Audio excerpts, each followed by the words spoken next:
and there we go. I wonder who came up with the term hot mic. You know what I mean? Like, Yeah. Yeah. Doesn't live up to the excitement, right? not enough sizzle. All right.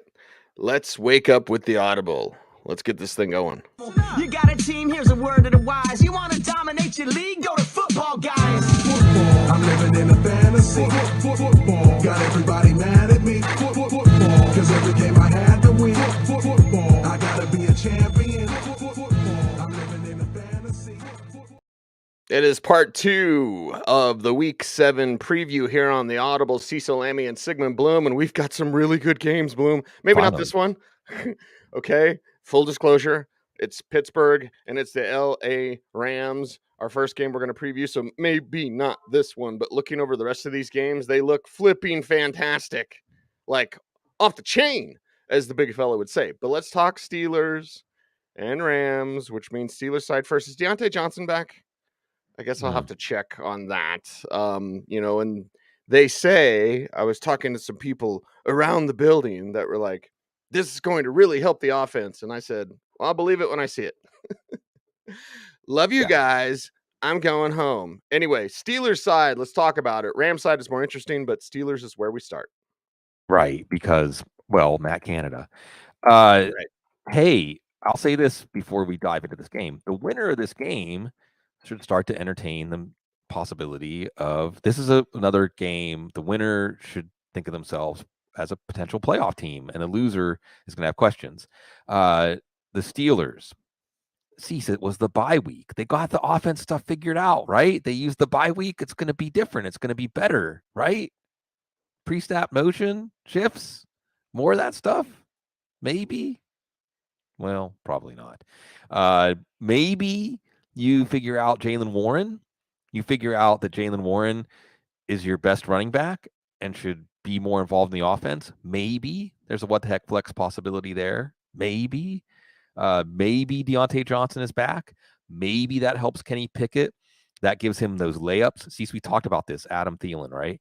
The layups, using the layups to keep the chains moving, to get in rhythm, and then you take your shots to George Pickens. We haven't really gotten to see how Kenny Pickett is going to operate when he has his short range target who uncovers well with route running and his long range target who also is uncovering, well, maybe not uncovering, but able to run more of the route tree. Pat Freiermuth is going to be back. He's certainly what the heck tight end. Again, 6 teams on bye this week. He's healthy. This is a good matchup for tight end production. So we'll see. If you actually think the Steelers are going to go on the road to LA and have a good game, maybe it's even a Najee Harris game. Maybe Harris gets up to 15, 18 carries, gets a shot at a rushing touchdown in this one. Or this is just the same old impotent Steelers offense that hopes that TJ Watt and Alex Highsmith somehow drag them to victory. This has been a pretty familiar game script for the Steelers, facing a pretty good passing game. And hey, Cease, at least, the schedule comes out and you look at the 8 or 9 road games, you think, where do we want to take a vacation? At least Steelers fans, as it's starting to get cold, get to go out to sunny Southern California. Southern California with the LA Rams with more changes. Okay, changes in the backfield that we will be watching with great interest because all of a sudden you're looking at, I loved Kyron Williams. He's done for even longer than they thought, by the way. That just came across the wire yesterday. Oh, his backup, Ronnie Rivers, has looked okay. He's done. Williams is less time than Ronnie Rivers, but a couple weeks for Williams, 4 or 5 weeks for Rivers, which means Zach Evans, you're up. So, they got Myles Gaskin kicking around? I thought they got Darrell Henderson, too. And Darrell Henderson, too, yeah. Okay, yeah, and Royce Freeman. Bring everyone back. That's a party. Thousands, right. But it's Evans. Where's Eric Dickerson? Right. A Matt Waldman favorite that we will be watching with great interest. That talent has always been there. If he's motivated, could be fun. Could be something. Yeah. Yeah, it could be fun. It could be fun. I guess since you ended with Evans, let's start with Evans. He's a true what the heck flex because knowing Sean McVay, we might see Evans get 10 snaps and 2 carries in this game. And it might be a Darrell Henderson game or a Myles Gaskin game. Or we could see Evans get the first drive, pop a couple of runs, look really good, and then control the backfield and maybe give way to Royce Freeman or more experience back and some passing situations and things like that. And Zach Evans seizes this backfield for the time being. And this is also a good moment to say, Sean McVay sees, what did we have with Kyron Williams? He's going to be fine. Oh, he might miss some time. Oh, he'll be back by week 10. He'll probably be back in week 10. Right? As soon as they say we said it on the waiver wire show, he was expected to be back in a week. Right. And now it's like, oh, after the bye. Right. So keep that in mind. And I think this has been something Adam Hutchinson does such a great job helping us out with all the injury information, that just because a player returns to a game, or the other thing that happens often is a player will leave a game at a time when the game is already decided. So, it's just a precaution. If it was a playoff game, if it was a close game, they could have continued to play. But we see with these injuries, given a little bit of time, a little bit of distance from the game, we see players play through injuries, tape it up, whatever, rub some dirt on it. And then once the doctors get a chance to take a look, well, you're not going to be playing for a while. So this is up for grabs, this backfield, very much up for grabs. Chances are, usually when we see situations like this, nobody ends up being valuable. 4 backs, you have 4 backs, you have no back. You have no back for fantasy football, at least. You do have Cooper Kupp. And whatever happens with Cooper Kupp, if you drafted him and stashed him after the second injury, you've got to be feeling great. You got your top 3 overall pick impact now. And certainly the Steelers are going to have no cease. What are the Steelers going to do with Cooper Kupp? They're probably going to try to cover him with a Landon Roberts or something. How many times have we seen that with the Steelers? Right. They're not going to know what Cooper Kupp's the focal point of the offense. Oh, well, let's try to cover him with a linebacker. And then there's Puka Nacua. I'm going to say it's 6 teams on bye. You're probably not asking, should I play Puka Nacua? But I do think this could be a bounce back game for him. He did get 7 targets last week. And this could be a game for Stafford. So the Steelers defense, you're walking that tightrope because of the pass rush. But if the pass rush doesn't get home, is this familiar, Cease? How many years has this been true about the Steelers defense? Like 40? If the pass rush gets home, then celebrate. But if the pass rush doesn't get home, there are guys open downfield, and Matthew Stafford can find them. Yeah, Stafford is the key and can still sling it. What about Kyler Murray slinging it? Like, maybe not this week, Bloom. I don't know. Did we even talk about Kyler in the waiver wire show? We should have, if we didn't, because he's back and maybe not back this week. Again, well, we talked about him like 2 or 3 weeks ago. Your internet's fuzzing out, Bloom. Right. Sorry, you're getting fuzzy. Oh. Make sure your internet's okay. The New Orleans internet is being a bunker Bronco this morning. So, I'll finish and then we'll see if your internet can hold up. But anyway, Arizona side, it's not Kyler Murray yet, which means rinse repeats, more Keontae Ingram. I don't know. 1 more week of Josh Dobbs, it sounds like, Bloom. Let's talk about it against Seattle this week. 1 more week or maybe 2 more weeks. The window has been open for Kyler Murray, and we talked about him a few weeks back. Hopefully, if he was there to stash, you stashed him then. But obviously, if he's there to stash, look at that.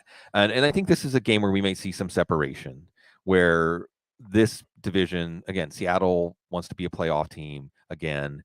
Arizona outperform expectations, but this should be a game, especially in Seattle, that shows us a separation between these teams. Joshua Dobbs, a desperation play, but he's got some rushing stats. He's had some games. He's starting to fade. It's a 3-headed backfield. Damian Williams actually was the most impressive out of the 3 last week. It's Trey McBride watch. If you need a tight end off of the waiver wire, he's getting more snaps than Zach Ertz. He's getting more targets than Zach Ertz. And maybe this is a game that's a little bit more of an Ertz game if Arizona trails, because Ertz is out there in the obvious passing situations. But you're seeing McBride has so much more to offer. Hollywood Brown is probably in your lineup. But remember, what I'm excited to watch, Cease, is this Seattle offense, the return of the Legion of Boom, with those 2 long, aggressive, fast cornerbacks, and Tariq Woolen and, of course, Devon Witherspoon, the number 5 pick, who's made an impact. So maybe it's the Seattle defense. When Arizona has the ball, who do you want in your fantasy lineup? Maybe it's the Seattle defense with the help of the 12th man. Yeah, maybe it is the Seattle offense, not necessarily floundering, just trying to find their way. Is that the best way to put Seattle's offense? Yeah. It's like they're just trying to find their way. Is it a good week for Geno, or is it a bad week for Geno? That's what we're left pondering. Against Arizona at home might be a good week. Might be. And we saw last week that the good week and the bad week can happen in the same week, right? Throws for over 300 yards. Right. He makes things happen, but also when he has to make things happen at the end of the game to win the game, he doesn't. But against Arizona, we're seeing this defense fade. And I do think we had Kyron Williams, over 150 yards last week before the injury at the end of the game. So this is a Kenneth Walker game. Zach Charbonnet's a little banged up. Not that Charbonnet's been cutting into his value. That never really came to fruition. This is a Kenneth Walker week. And if Arizona doesn't keep up when they have the ball, we could see Walker get to 25 carries or more, and we'll see who the backup is. Geno is not a preferred play, but shouldn't really be a bust here. And DK Metcalf, a little banged up. Tyler Lockett, a little banged up. They're wide receiver 3 flex types, but we're watching Jackson Smith and Jigba coming on. And that's, I think, one of the main things we need to watch in this game is not so much, I think his snap count's going to stay the same, but we could see more targets. And wouldn't it just make sense, rational offensive coordinating, that he would be a target, a preferred target, maybe even someone you game plan to get the ball to, because Metcalf and Lockett, you're going to try to sell out to keep them from making big plays downfield. That could leave a lot of things underneath for Jackson Smith and Jigba. Remember, this team was working a lot on wide receiver screens and some things like that to get the ball in Smith and Jigba's hands. And isn't that a way to keep Geno Smith from having a bad week? There's a lot of high percentage stuff, a lot of stuff that is safe. And other thing I'm going to say here is Colby Parkinson. Remember, Colby Parkinson's 25 years old, 24, 25. And Noah Fant, they got in a trade. Obviously, they're not enamored with him. Will Dissly has use in this offense, but Colby Parkinson is starting to separate, speaking of separation, out of this 3-headed tight end group. So just something to watch for tight end premium leagues, dynasty leagues, and for Seattle. Again, quality losses in the NFL. Is there such a thing? I think losing at Cincinnati when you had chances to win, that's a quality loss, but they need to go home and get a quality win.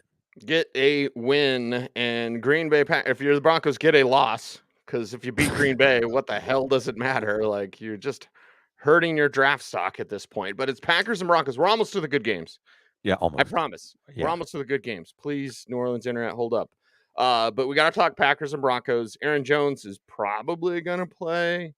Talked to Alex Singleton yesterday about that, preparing for a back like that. Talked to Pat Surtain about preparing for Romeo Doubs. And you know my heart, Bloom. Mm-hmm. On my heart, I love Jahan Dotson, and he's been crushing me.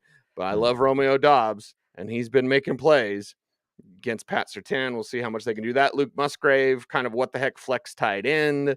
And it comes back to Jordan Love, who, by the way, Alex Singleton works out with in the offseason. But, it comes back to that young quarterback, what he does on the road against the Broncos defense that, dare I say, might be getting, they're not 32nd, they're 31st. So yes, improvement. Yeah, a mini bye coming off of the game against Kansas City. And Packers on a full bye. So right, it's mini bye or full bye. Who wins? Yeah, and I think that we definitely aren't expecting Denver's defense to put their stamp on this game. Can Jordan Love do that? Well, you've got hopefully Aaron Jones, who really is one of the keys to this offense. You have a healthier Christian Watson. Luke Musgrave hopefully can make it through a game without getting banged up. Romeo Doubs, you mentioned. We're waiting.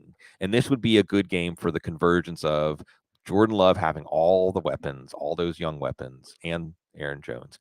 And the Denver defense, the very generous Denver defense, which wasn't really tested last week because, as you pointed out, Kansas City treated that like a practice. So Jordan Love, certainly quarterback 2 super flex appeal here, maybe even quarterback 1, although it isn't exactly a murderer's row of quarterbacks other than Joe Burrow that's off this week.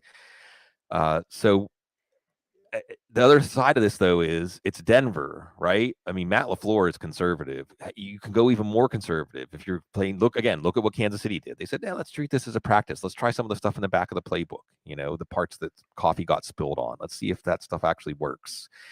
So Green Bay could be really conservative here. A lot of Jones, a lot of Dillon, unless Russell Wilson can get something done against Green Bay. Unless Sean Payton actually runs his offense. Have we still since week 7? Have we seen the Sean Payton offense yet? No. No. Which is a failure. It's a complete failure of coaching. It's not like, the game scripts and the defense. No. You need to find other ways. If you're not actually doing your plan by week 7, you failed. Yep. You have failed, Sean Payton. So hard-fought loss is what I'm predicting for the Denver Broncos. But for your fantasy team, Junius here asks in the chat room. I'll ask to learn how to speak English someday. He asks, "Am I still holding on to Mims? Wait until they trade Judy. I was out there yesterday at practice. I'll leave as soon as the show's done to go back out to Broncos headquarters. And I can't believe Jerry Judy didn't see him in the locker room, Bloom, which is because I usually see him every day. I just said it. There it is. See, I walked right into it. I totally didn't do that on purpose. But anyway, so I'm like, yeah, hold on to Mims if you're a deep enough league because they're going to be trading Jerry Judy and probably Courtland Sutton. One or both will be gone. I don't know what they're waiting for. Honestly, you don't need Jerry Judy around at all. He's not doing anything. Right. Can't tell you anything I saw from practice. I talked to Mike McGlinchey yesterday about how do you run the ball more? Because they can run the ball effectively. Right. They just don't run it enough. So Javonte, Jaleel, hell, almost everyone on the Broncos team is a what the heck flex. And that's it. Nothing more, nothing less. Well, maybe something less, maybe a lot less. That's the thing, Cease. It's a Broncos show. Here's the Broncos take. There's no Bronco to put in your lineup this week. 3-headed backfield, wide receivers, very unimpressive, except for Marvin Mims, who doesn't get used. Greg Dulcich is back. No, he's hurt again. Lil Jordan Humphrey has more snaps than Marvin Mims. Right. Why, Sean Payton? Why? Lil Jordan's on the practice squad. Right.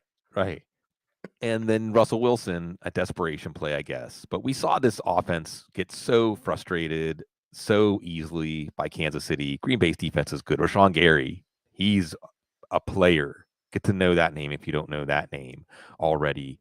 And yeah, this one, they actually make people pay money to go see the Broncos, Cecil. I know.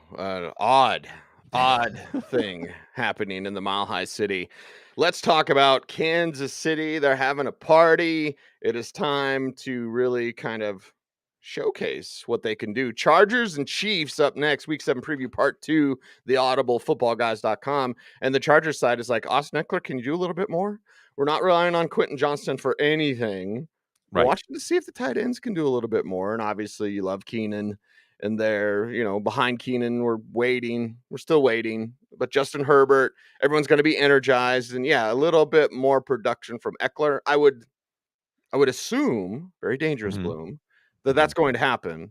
And against the Chiefs on the road, the Chargers should be prompted to spark that.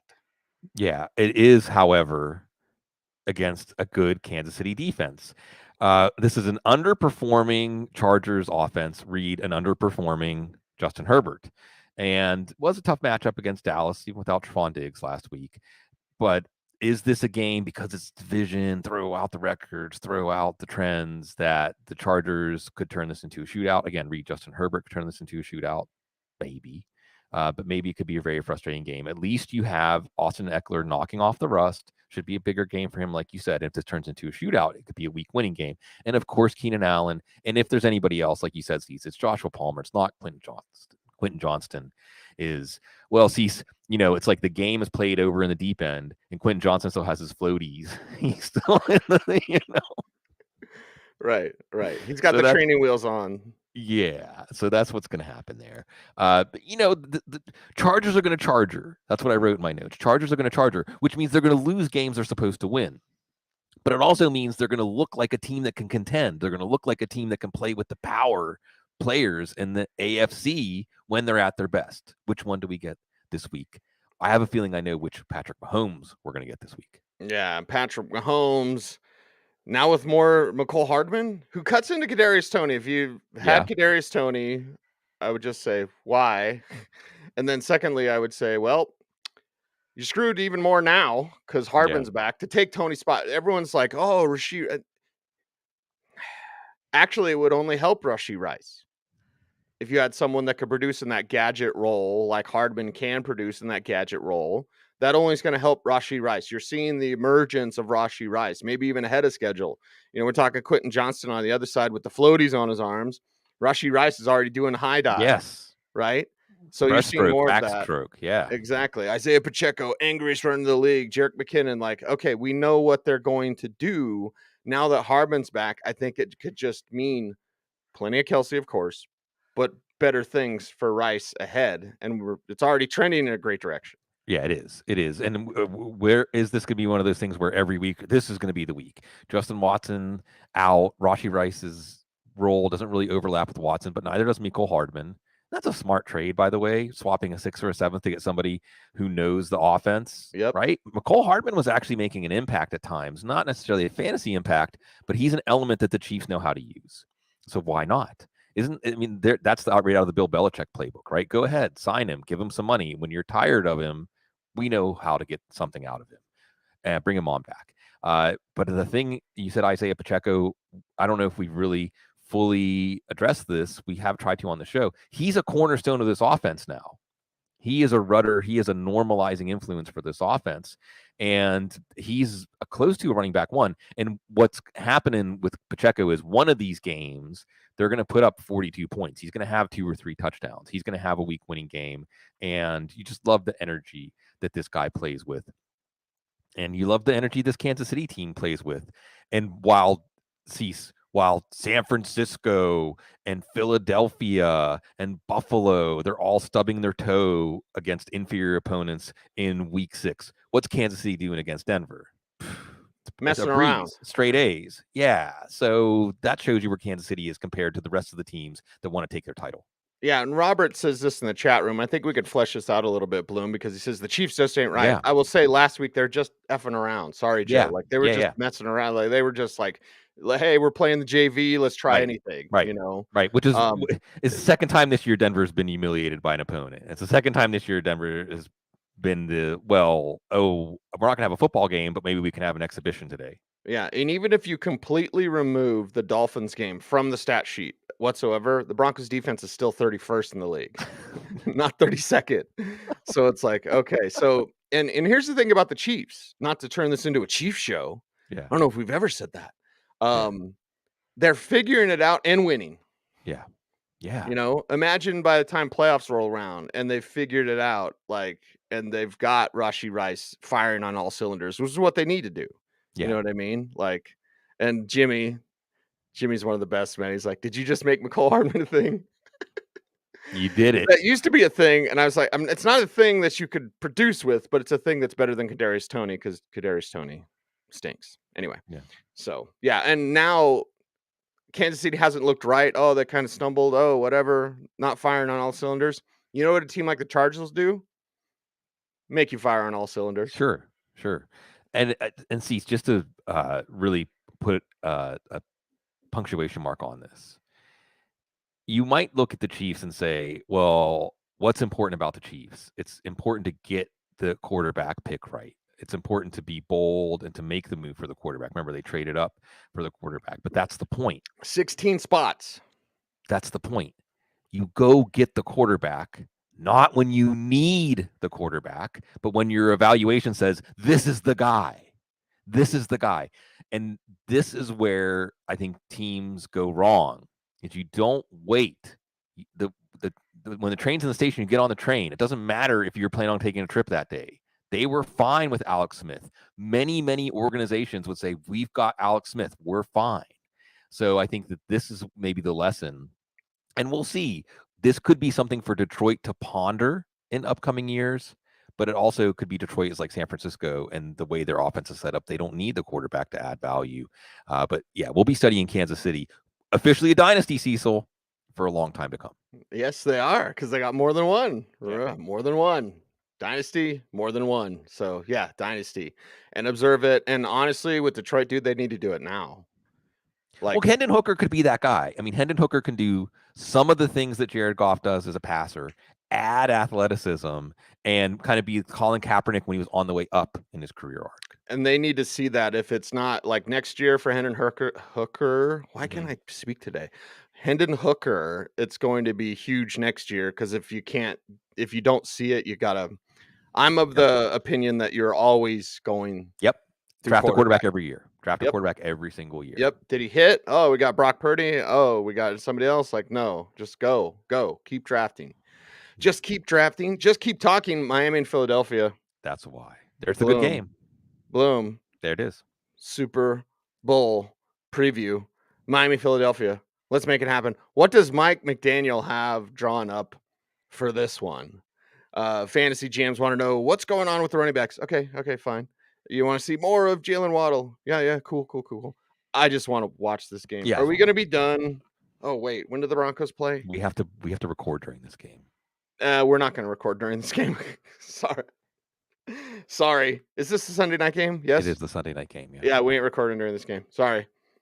We'll figure it out. We'll do like a 20-minute recap show. Whatever. Like, this game is going to be the snip, snap, snap. Yeah. At least I hope so. Yeah.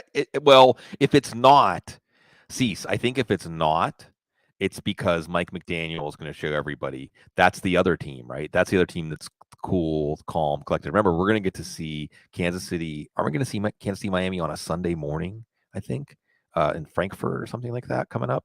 So, yeah, it's going to be this is a power rank game. And what I mean by that is this is how we sort out the nebulous, well, these teams are all good, even though Philadelphia lost to Cleveland, who might be good.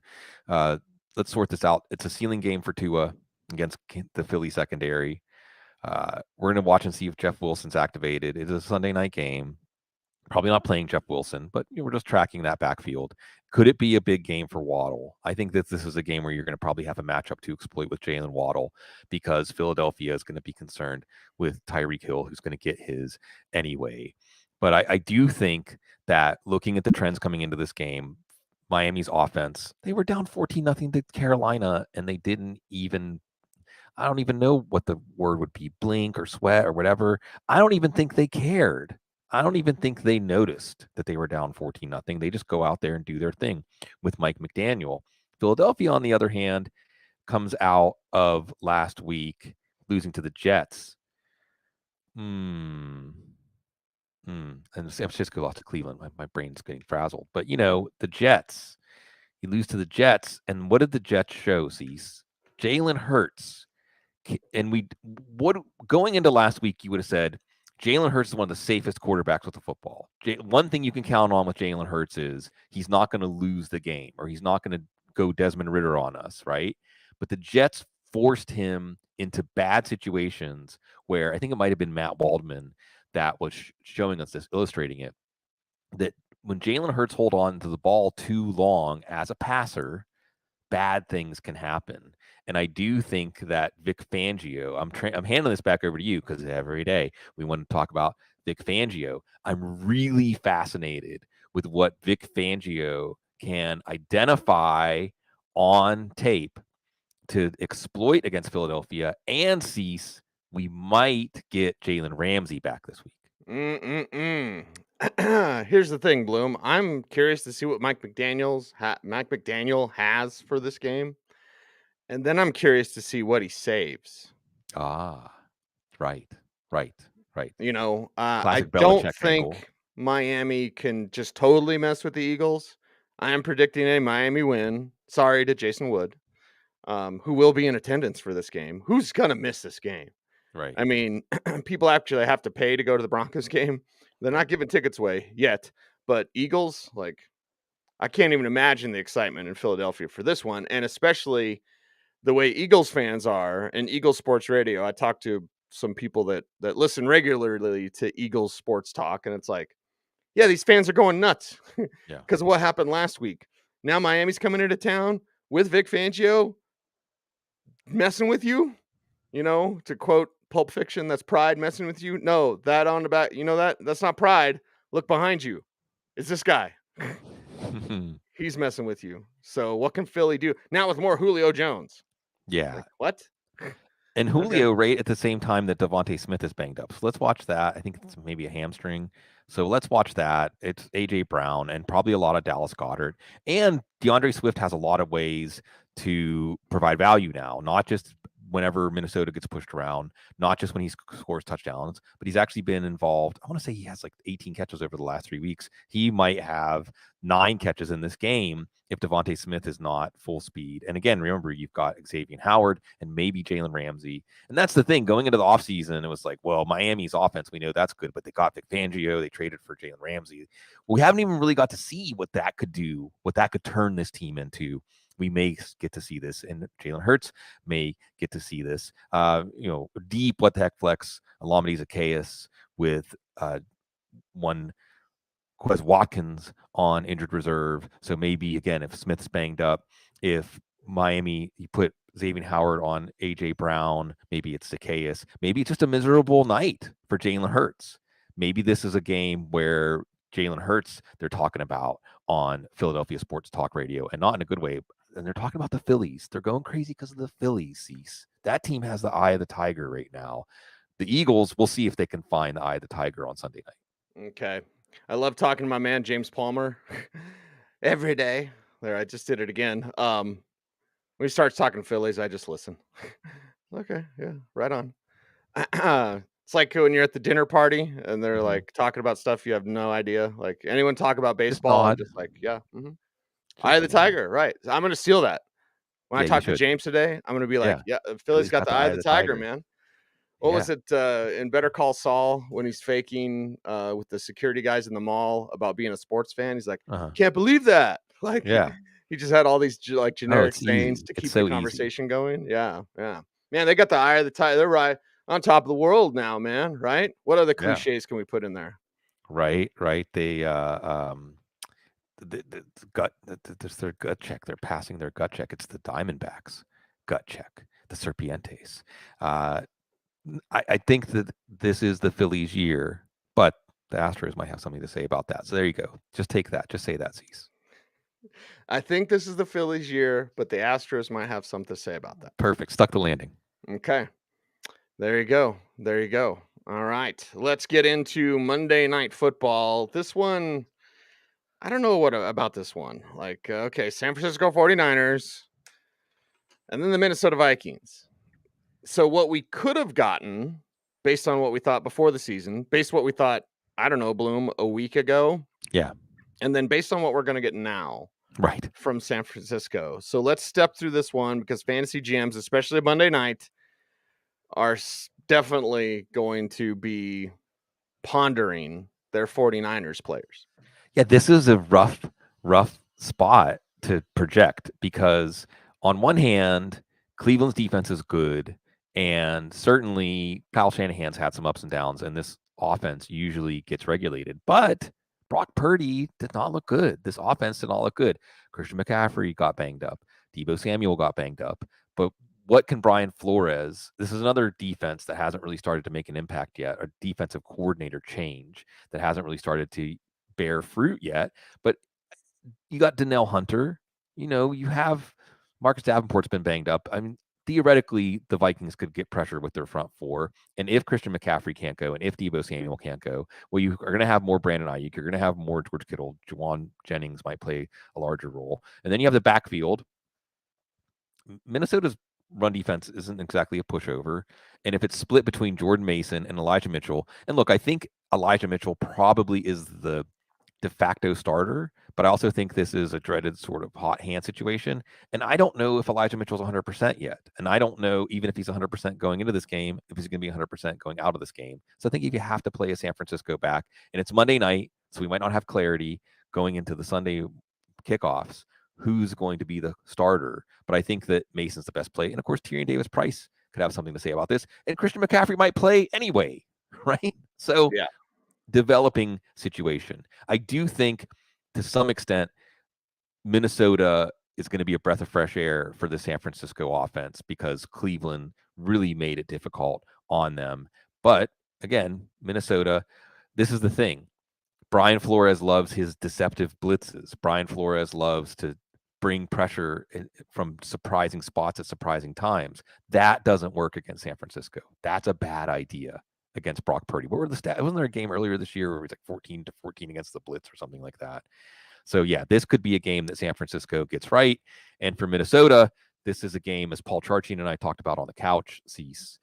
Minnesota's not that much different than Denver right now in terms of where they are in the arc of their franchise. It's time to look to the future and say, what is this team going to look like in 3 years? What it looks like right now, this is the end of this, not the beginning.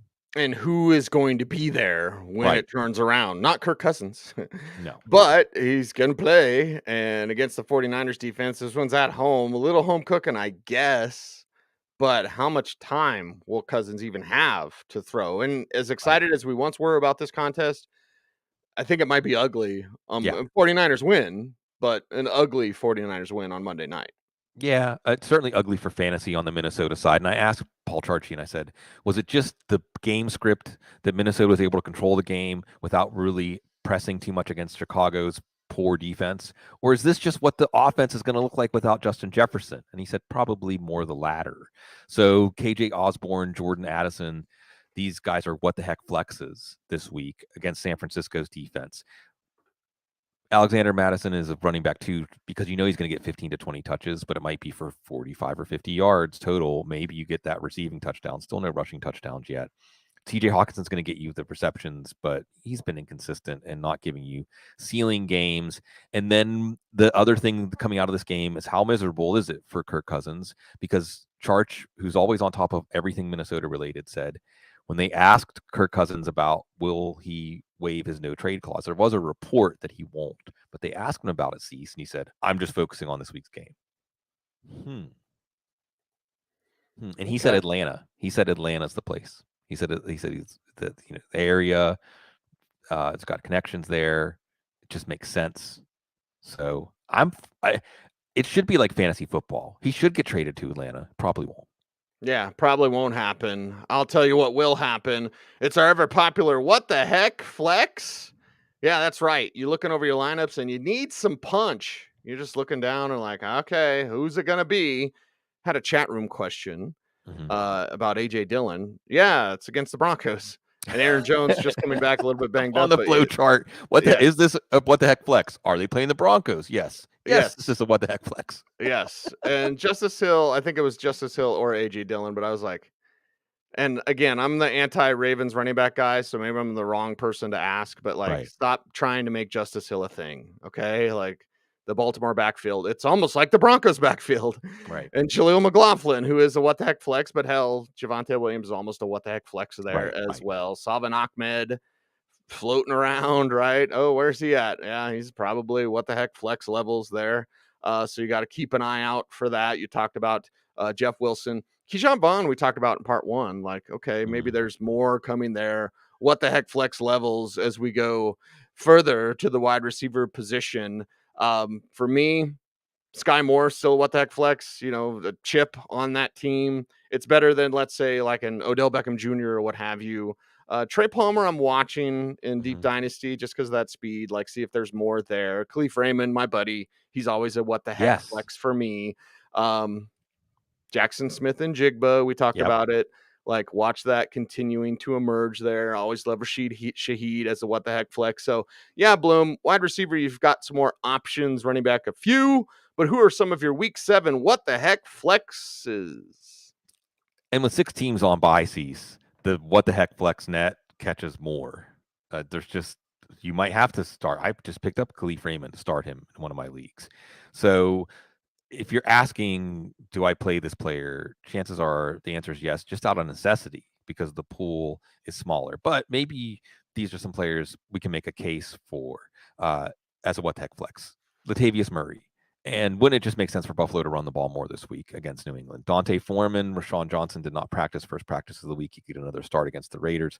The Mason and Mitchell in San Francisco, Zach Evans and Jalen Warren. Again, maybe the Steelers might have figured out that he's their best running back. Wan'Dale Robinson and Darius Slayton against Washington. Slayton could give you the long touchdowns. Robinson probably give you 8 or 9 catches in this game. Rashee Rice, we talked about. Kendrick Bourne against Buffalo. He should get a lot of targets, but then again, he should have got a lot of targets in a lot of weeks this year. Mentioned KJ Osborne and Jordan Addison, mentioned Jackson Smith and Jigba. I want to mention Nelson Aguilar. I think it's clear that outside of Zay Flowers, Nelson Aguilar is the guy that has the best connection with Lamar Jackson. Now you have the Detroit defense. Already the Baltimore backfield. This is a week to stay away from the Baltimore backfield. I don't think the Lions have allowed, see, you know how they have these, it's been this many games since they allowed a 100-yard rusher. I don't even think they've allowed a 50-yard rusher yet this year. The Detroit Lions, everybody. So rational game planning would dictate that, hey, this is a game maybe to keep the ball in Lamar Jackson's hands. And if he's throwing downfield, that could be a week for Nelson Aguilar. Okay. That is a wrap for today's program. We certainly appreciate each and every one of you. And here's what we ask you to do. You love the show, you want to support the show, you go to footballguys.com, get a footballguys.com subscription. It's an annual price. It's a good price. Not going to break the bank, but you're going to break records in your fantasy league, hopefully. And we're here to help. You are the hero. We are the guide. It is footballguys.com. So that's how you support the show. No silly super chats or anything like that. Pay me to put your comment on the screen. No. Just say every day, and I will put your comment on the screen because that's what we do on this program. So you want to support the show, that's the best way to do it. Footballguys.com. Also, support our YouTube channel. Like, comment, share, subscribe. Hit the notification bell so that you never miss a vid. He's Sigmund Bloom. Follow him on socials at Sigmund Bloom. I am at Cecil Lammey. The show is at the Audible. Everyone, thanks for watching. As always, stay tuned, and would you please stay frosty.